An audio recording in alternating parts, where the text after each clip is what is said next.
Welcome back to Reading Bear. Today, we will take a look at some new revenge stories. And if you enjoyed my content, please don't forget to subscribe to my channel and post some bear emojis in the comments. Let's go! The first one is titled, The Best Breakup Story I Know. About 6/7 of a year ago, while I was still a mere student, a friend of mine broke up with his girlfriend in the most well-thought way I've ever seen with my own eyes, or rather heard with my ears for the climax, but still. Let's start with a little backstory. They met each other during high school and got together a year before this story, and they were a really nice couple for a long time. He, let's call him John, was the kind of guy who was fairly handsome, a good student, and on top of that one of the nicest person in our class. She, Jane, I'm so inspired, was objectively beautiful, long brown hair, nice silhouette from horse riding almost her entire life. She even had her own horse. She was pretty nice if you were her friend, even if she could be a little witchy from time to time, but she was way worse with those she didn't saw as friends, so almost half of the class, that was comically almost divided in two even physically by how we sat in the classroom.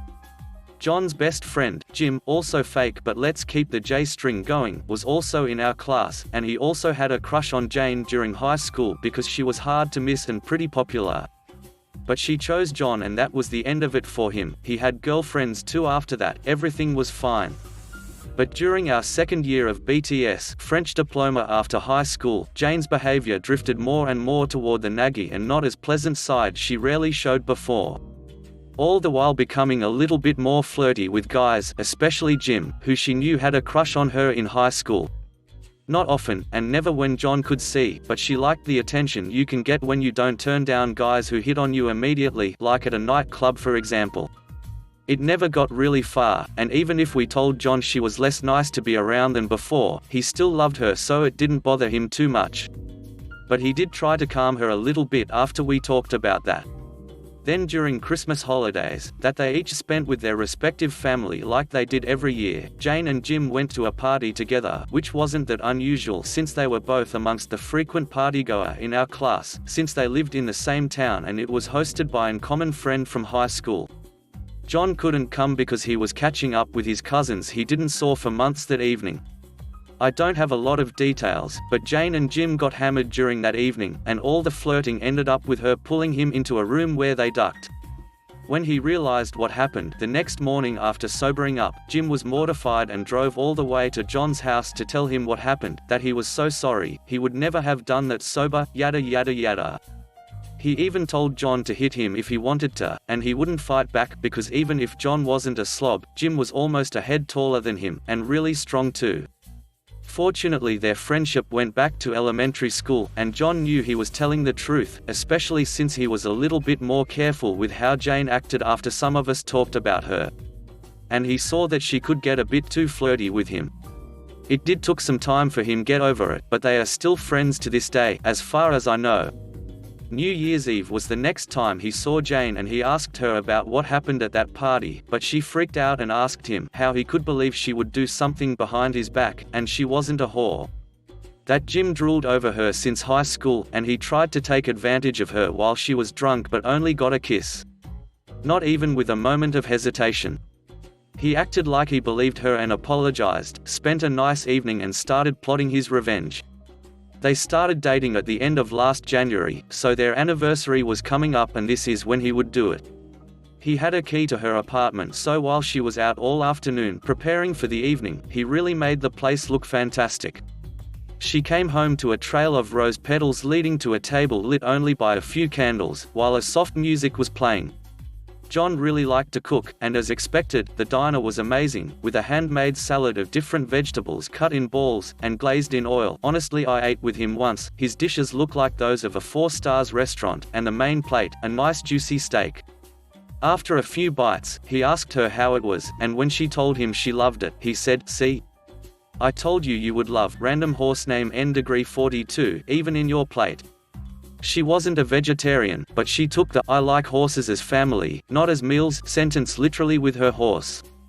She dropped her fork and became white as a ghost, before springing to her feet, running for the bathroom while frantically screaming incoherent noises since she was already beginning to vomit the meat she just ate.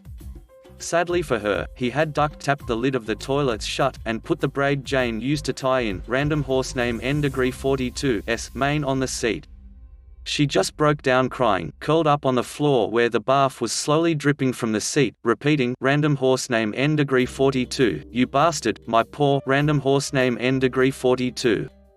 He calmly finished his horse steak, then picked up his things, told her he knew she cheated since the day after it happened, that they were breaking an "oh, happy anniversary." Then left. The meat was of course not her horse. He was angry at her, but he isn't a psychopath, even if it was horse meat, which is pretty good, at least for my taste, but the braid was indeed the real thing, but hair grow back. It took her half a week to realize random horse name N42 was fine since she remained locked up in her apartment for days, when a friend called her to ask why she wasn't here riding with them one afternoon.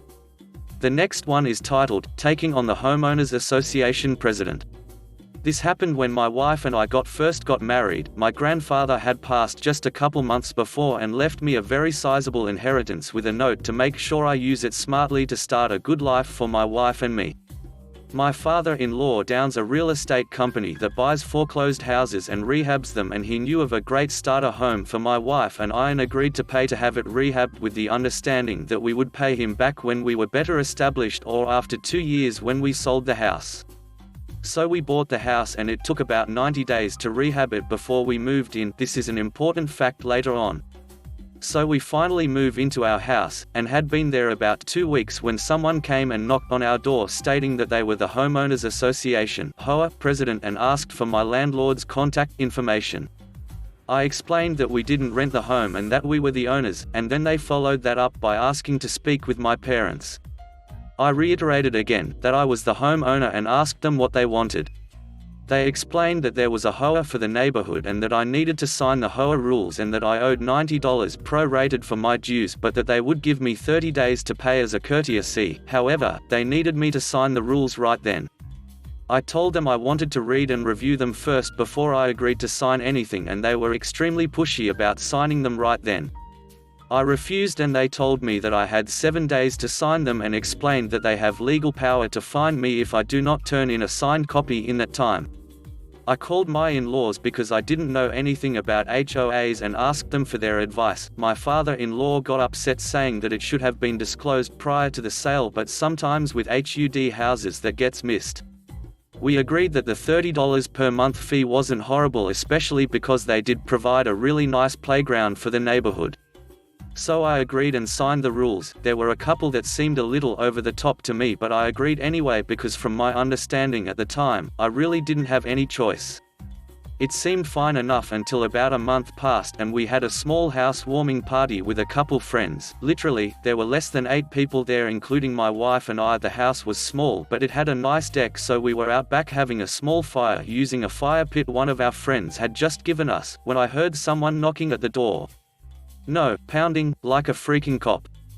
I just went around the house and there was the HOA president, his car in front of my house, with a yellow police light on top. Yes, I'm serious. I asked him how I could help him, and he very sternly told me that I was in violation of the HOA rules by throwing a party outside of approved hours, 10 p.m. curfew, and that I needed to send my friends home or quietly take it inside. I checked my watch and it was 10:05 p.m. I was amazed, but we took it inside regardless. The very next day, I had a letter from the HOA stating that it was my official warning for violation of the HOA rules by throwing and I quote, wild bonfire that was a safety hazard while drinking. I literally hadn't drank at all. Whatever, I brushed it off and figured it was no big deal. Flash forward 6 to 9 months, we were hosting a teen group devotional for our church one afternoon and we were playing a game of football in the street. We lived on a connecting street that got virtually no traffic, and only had 2 houses on it, ours and the family across from us, whose kids were also playing in the game. All of a sudden I hear a police siren, and see the yellow light flashing. HOA president gets out and tells us that we have to break it up immediately as it's a safety hazard because one of the kids could run over. I was fed up with him and told him that they were fine and that we've been watching for cars and that he was literally the first car we've seen and we had been playing for over an hour at that point. He insists and asks what would happen if an ambulance or police officer needed to come down that street to save someone's life. This was stupid because literally both streets we were connected to have entrances from the main road. I gave in and we went inside. Next day, I get a letter explaining that I was being fined $60, the maximum fine allowed for a first offense, and that if I wanted to protest it, I could attend the next HOA meeting. I decide that I want to protest the fine but noticed that the fine was due in 30 days and the next HOA meeting wasn't for 35 days.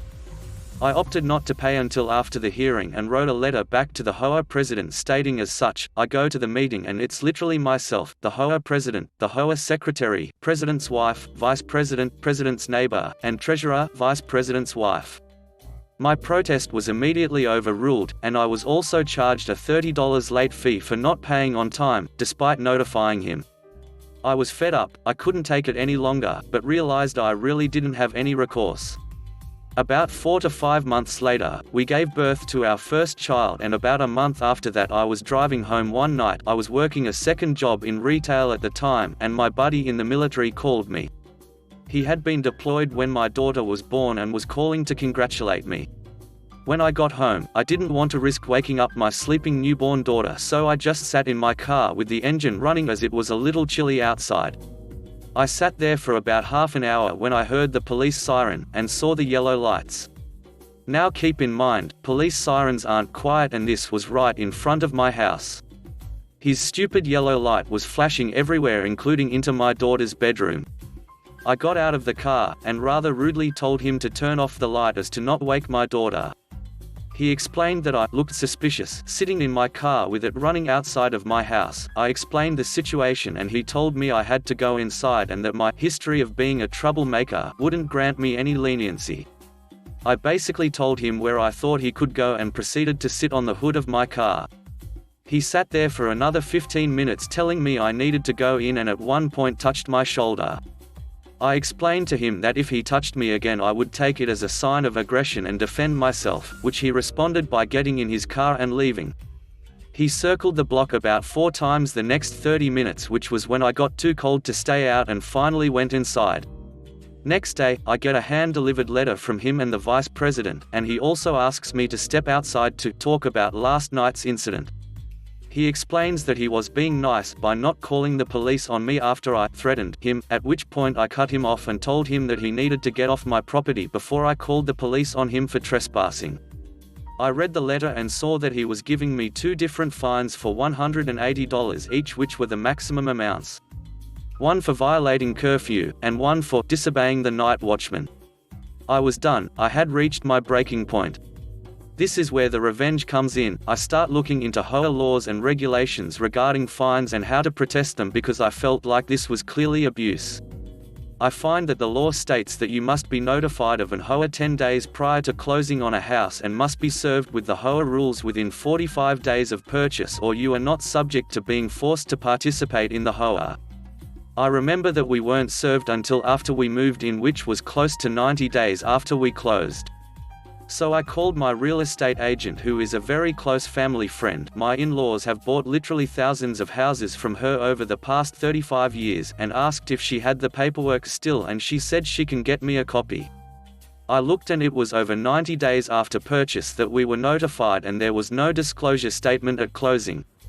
Relator says she must have misplaced it because it's required by law to be provided prior to the sale, and basically that she wouldn't miss something like that because it comes to her when they do a title inspect on the house whether or not there is a registered HOA.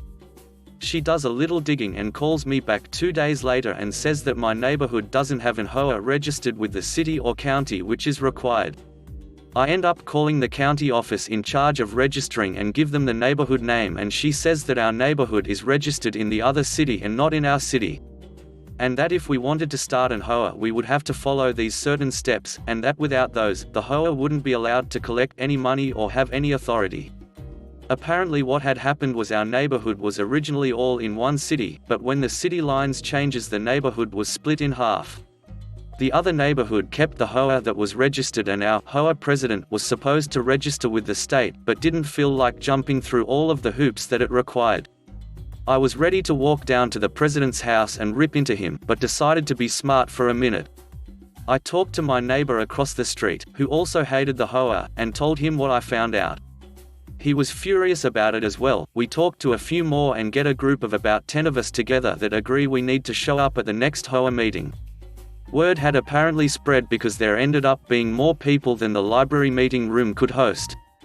I had specifically asked to be the speaker for the group, which they were nice enough to let me do. The president tried to prevent me from speaking due to being overdue on my fines. At this point, I'm about 3 weeks late on my last set of fines with a $30 per week penalty on each fine, so my current bill is set to about $540, but I spoke anyway. I explained to them that I had contacted my in-law's attorney, also a family friend, who had drafted together a lawsuit regarding the fact they were impersonating a registered hoa in order to collect money from us, which was fraud. The president dismissed me and said I had no idea what I was talking about and that he had had enough of my antics. The staff members all left immediately while the rest of us stayed and talked. A month later we served them formally, myself and 20 other homeowners, suing them for all fines and hoa dues we had paid, to the tune of approximately $50,000, as some of these families had been there over 10 years. The president and vice president got their own attorney who attempted to legitimize the hoa, but it required the signature of like 90% of the homeowners. They got 3 signatures, including the 2 of themselves. Some other old bitter hags signed. After that failed, they tried to settle by agreeing to abolish the hoa and showed that they hadn't financially gained from it and that all funds had been used for the park upkeep, snow removal, and other neighborhood events. We took a vote and this was turned down in overwhelming fashion. I was surprised. I actually voted to accept this. Then about a week later one of the other families calls and mentions something about the park maintenance and snow removal. Apparently he had given a quote to do the landscaping for the park, cutting the grass, mulching, etc., and his quote had been a couple $100 cheaper than what they were paying, and that it had always bothered him because the person that did those jobs was the vice president's son, and that what they were paying him was pretty outrageous in terms of what's standard. Eventually it went to court, where the judge looked at everything and mandated that they pay $21,000, $1,000 per homeowner, plus attorney and court fees, which were like another $2,000 for a total of $23,000 in damages. Additionally, they were fined by the city's governing body after it was reported. I don't know how much that fine was though. We ended up selling the house that following summer, but I talked to a couple friends that still lived there about a year after it, and they said that the president and vice president both sold their houses and moved away because they were pretty much hated by everyone in the neighborhood, and that they had an informal hoa that people donated to for upkeep of the park. The last one is titled, "Never Bully Your Insurance Company, or You Lose Your Franchise." This story comes from a friend of mine, Sarah, and has been building for almost 5 years until it all came crashing down over the last week. A few things to note before I get into it. Sarah works at an insurance company, dealing with a massive nationwide delivery company. Her company insures all the delivery trucks. Over the years, Sarah had seen her fair share of anger from callers. Mostly justified, or people letting off steam at the anonymous voice on the other end of the phone. She's learned not to take it personal. She absolutely despises the owner of one particular franchise depot, Dick. On to the story. We start in 2016. Dick is the franchisee of a vehicle depot for delivery company. Meaning he's sort of an owner, but the company CEO could take away his ownership if they feel like it. I'm not sure exactly how this works, but as far as I understand it's a fairly standard franchise contract, so anyone who knows about these things should have a rough idea of what Dick has to do. Dick calls in for the first time, to talk to Sarah about a claim one of his drivers is making. Something simple, reversed into a wall, minimal damage, but claiming to get the vehicle repaired. Dick starts ranting and screaming about how dare his driver be expected to pay an excess standard. Sarah has dealt with people like this all her career, so she just deals with it as she always does. And so it continues for 2 years, with Dick bullying and abusing any call handler when he calls about a claim. It's annoying, and plenty of people have been brought to tears by it, but they can't stop serving him because he is responsible for dealing with his franchise's claims. It's now 2018, and Dick decides to get himself arrested. To give you an idea of just how stupid this man is, one of his drivers had been in a really bad accident. Nobody was seriously hurt, but the van was badly damaged. So while it was being repaired, Sarah organized for a hire van. Dick goes to the hire company to collect the van, and he's asked to make a £1 payment by debit/credit card to secure the vehicle. I'm pretty sure it's so the hire company can just charge it for any damage caused while on hire, and is an industry standard in my country. Dick doesn't like this. He argues with the hire company. He threatens to dump the hire vehicle once he's finished with it. Finally, he punches the poor bloke working front desk. As previously stated, Dick gets arrested. Fast forward to a few months ago. Everyone is working from home, yay, lockdown, and most people understand this. Everyone except Dick. He must be having a particularly bad day, because his tantrum about how useless Sarah and her company is descends into personal insults. Sarah, having an equally bad day, decides that now is the moment she will get revenge on this guy for everything he has put every claim handler through. So she requests a copy of the recording of the call, all calls recorded for safety, complaints and calling people out on their bullcrap. She then sends this recording to 3 people. 1. Her manager, saying she refuses to speak to Dick due to his abusive behavior. The rest of the team agrees, and suddenly there is not a single claims handler willing to speak to this man. Manager says he will sort something. 2. Dick's boss, simply stating that his behavior is unacceptable, and the next time he tries to speak to someone at insurance company that way, they will end the call. 3. Every listed CEO or board member of Dick's company. She wanted all of them to know just how vile this man was. Then, today, she gets the call she's been waiting for. A representative of delivery company has called, wanting to apologize for everything Dick put her and her team through. He also gives the best news. Dick has been downgraded from franchise owner to a lowly delivery driver. His lovely pay package, benefits, annual bonus, and company-funded car, a brand new Mercedes, for anyone interested, have all been taken away. He now earns a little over minimum wage, 60-hour weeks to pay his bills, with his reputation in tatters. If he doesn't meet the standard for delivery drivers within the next 3 months, he'll be fired. Sarah also learned from someone she knows in the company that his wife is divorcing him, because he told her she needs to get a job or they'll lose the house thanks to his sudden drop in income. Sarah hasn't yet met the new franchisee, but if I know her, she'll make it clear that she's the one who ruined Dick's life, and she isn't afraid to do it again if the new guy doesn't treat her and her colleagues with respect. Lesson: don't be a dick to call center employees. Thanks for listening.